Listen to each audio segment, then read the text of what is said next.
This is Old Line Farmer Radio, a Maryland Farm Bureau production, helping you achieve your best farm future. Hello and welcome to Old Line Farmer Radio. My name is Jed Burchick, Communications Director at Maryland Farm Bureau, and I'm once again your host this week. Hey, please do us a favor. If you're enjoying this podcast, please give it a 5-star rating on wherever you're listening. It really helps us. It's currently May 9th, and the estimated average price of corn in Maryland is $4.87 per bushel, and the estimated average price of soybeans is at $10.03 per bushel, and this is the first time that soybeans have hit the $10 mark since February. Let's check out a couple of headlines from this week. As part of the state's 5 Million Trees program, the Maryland Department of Agriculture is reminding farmers that financial assistance is available for a range of tree planting programs that can boost farm income and protect natural resources. Eligible participants may qualify for up to 100% cost share for selected practices and a one-time payment of $1,000 per acre for establishing forest buffers. Learn more about this program by going to MDA's website or by visiting your local soil conservation district. Thanks to our grassroots members, over 300 messages have been sent to Governor Westmore in opposition to Senate Bill 931 and House Bill 1036, which would override local zoning laws to build solar panels on prime farmland. This is great progress, but we can't let up on the gas pedal just yet. If you haven't done so already, please write the governor and urge him to veto this bill at our website at mdfarmbureau.com/action-center. Thank you to everybody who's already written in. Maryland's Board of Public Works approved a demolition package for Pimlico Racecourse and the acquisition of Shamrock Farm in Carroll County to serve as the premier training hub of thoroughbred racing in Maryland. As the home of the Preakness, the equine industry plays a major role in Maryland's agriculture industry and the state economy. So these redevelopment plans are really welcome news for many in the state's horse sector. Jim Steele, the owner of Shamrock Farm, is a former vice president of Maryland Farm Bureau.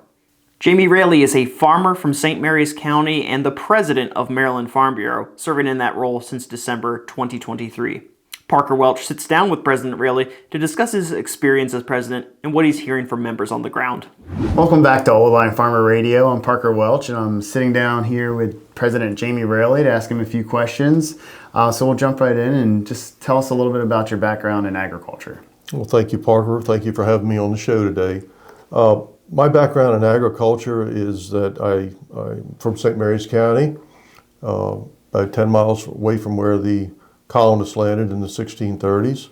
Our farm has been in the family since the 1880s. It was purchased by my great-grandfather and then came down through generations, so I'm the fourth generation. We're also been recognized as a century farm. For probably several hundred years, from colonial time forward, tobacco was the main crop there, and that ended with the buyout in 2000. I stopped raising tobacco a few years later, and then we went over to switched over to a commercial greenhouse. We do that and have a small Angus beef cattle herd. I have about 98 acres of crop production, but I've turned that over to a younger farmer. I don't want to have to go out and purchase a lot of new equipment at my age, and it helped him, and now I get to make the choice. He says, "Do you want to come out and haul stuff for me today?" And I said, no. So I get that opportunity as well. And it allows me more time to do things like I'm doing now with Maryland Farm Bureau. Yeah, I was going to say, well, fortunately for us, it gives you time to come up here to Davidsonville and manage the Maryland Farm Bureau. So besides getting to work with me, what was another motivation for running for leadership within Maryland Farm Bureau? I have a skill set from a previous career when I was an administrator in law enforcement. And a lot of money and time was invested in my education. And I was raised by parents who went through the Great Depression and survived World War II and instilled in me the responsibility to give back to our community and to make place better than it was when you got there. So when I was a county farm bureau president, an opportunity became available for me to get on the state board of directors and represent my district, the 5 Southern Maryland counties. As time went on, I saw where I could possibly offer my skill set to better Maryland Farm Bureau, but I had to be in an officer position, so I ran for first vice president a couple of years ago and was elected at the convention, and then most recently at our convention, I ran for president and was very humbly and thankfully selected by our delegate body.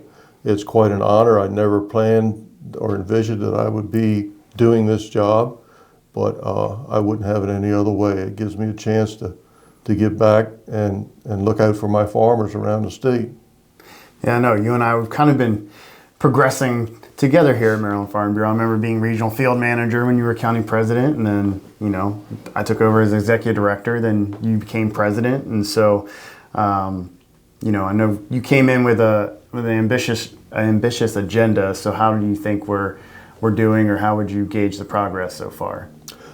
Well, the state of Farm Bureau is strong, and I can share that with everybody. We are the voice of agriculture in Maryland. We're the leading grassroots organization that represents and advocates for our members, and I am thankful that the board had the good sense to hire you as our executive director. Not pay him to say that, but Parker has put together a great team of people, and I think that our members should understand that we only have 8 full-time employees here at Maryland Farm Bureau, but this place is a dynamo. And a lot of that is due to, and I give credit to, our volunteers, our many volunteers. We have, I believe it's 14 advisory councils from anywhere from animal care to budget or audit that help the board of directors to manage the corporation.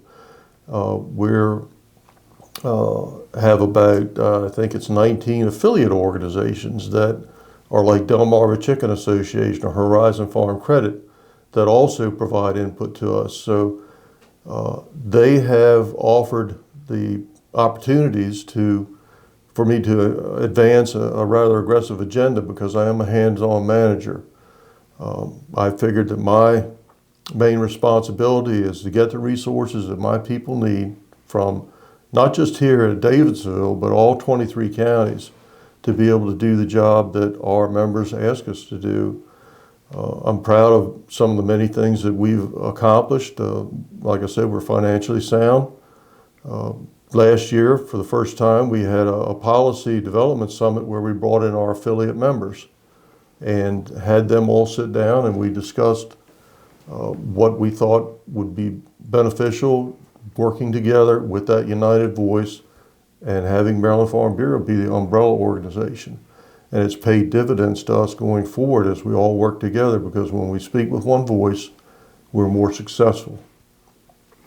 I know we're wrapping up banquet season here, and this is a little bit ago. And so when you're out with the grassroots members, what are they telling you, or what are you hearing from them?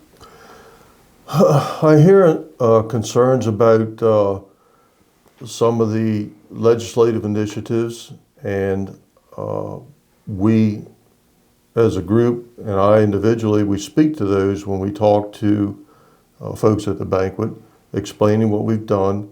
I encouraged everyone when I was going around to use our action alert and weigh in on certain bills that we had prioritized so that we could communicate with the bill sponsors and other folks in the legislature to let them know our position on various things.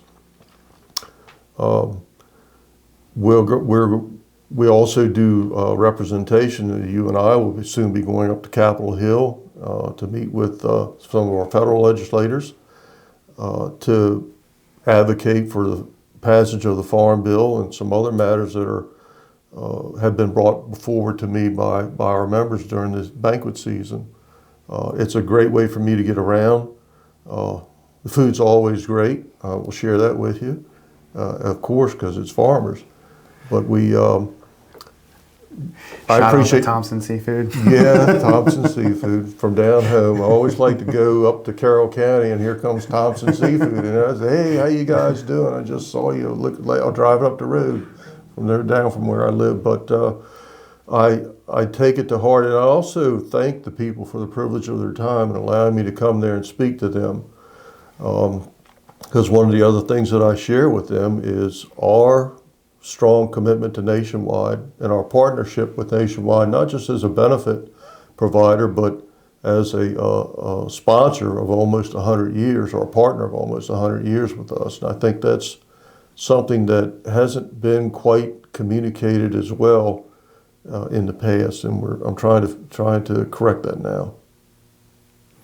Well, perfect. All the hard questions are over now, so it's just a rapid fire, some fun questions for you. So, you ready? Let her rip. Okay. You could choose what your last meal on earth would be. What would it be? St. Mary's County stuffed ham. I'm going to ask this. I knew it was going to be stuffed ham. Okay, your favorite type of cigar? Macanudo, Prince Philip. Your favorite movie? That's a toughie. Favorite movie? Be Gregory Peck and Captain Hornblower. Okay. Cats or dogs? Dogs. Describe Maryland agriculture in one word. Bountiful. Who wins, 100 men or one gorilla? Oh, the one gorilla's going to win. Well, President Raley, thank you for sitting down with me today. I appreciate you and your leadership of Maryland Farm Bureau and sitting down with us today at Old Line Farmer. As you may know, Maryland's largest agricultural product is poultry, which means we are particularly concerned when avian influenza outbreaks are spreading around the country. This war on avian influenza may soon include vaccines for birds. However, as American Farm Bureau's Chad Smith tells us, there are challenges to a nationwide vaccination strategy. USDA is investing significant resources to fight highly pathogenic avian influenza, including $100 million into research and development of a vaccine. Economist Barrett Nelson with the American Farm Bureau Federation says infections are beginning to ease. Kind of looking at a slowdown this time of the year. When we think about what's happening with our migratory birds, the migrations have slowed down. We're in nesting season, so there's a lot less bird movement, and thus we have a lot lower caseload of avian influenza. And that's about normal for this time of the year. We have had one major detection in the past, week or two, and that was 700,000 egg layers in South Dakota. Nelson says the ultimate goal of any vaccination against bird flu is protecting supply chains. So when we think about these vaccines, more than 30 countries have now implemented some sort of a vaccine strategy since 2005. Historically, when countries have done this has caused some major trade issues. Importing countries have a concern. They don't want to risk an imported bird spreading the virus into the local flocks or wildlife. Nelson says that beyond trade issues, vaccines also pose a logistical challenge. One of the biggest limiting factors of implementing a vaccine strategy to poultry is that the only vaccines available have to be injected at least 2 to 3 times. And with our egg-laying flocks sitting at about 375 million birds, that's just not feasible with the labor that's needed. For more information, go to fb.org/market intel. Chad Smith, Washington. With that, please give us a rating and review, and if you learned something today, please share this podcast with your friends. Old Line Farmer Radio is a production of Maryland Farm Bureau, produced by Jeb Burchick. Contributions this week from Parker Welch and Chad Smith. Introduction by Hollis Zimmerman. Thank you for listening, and we will catch you next time on Old Line Farmer Radio.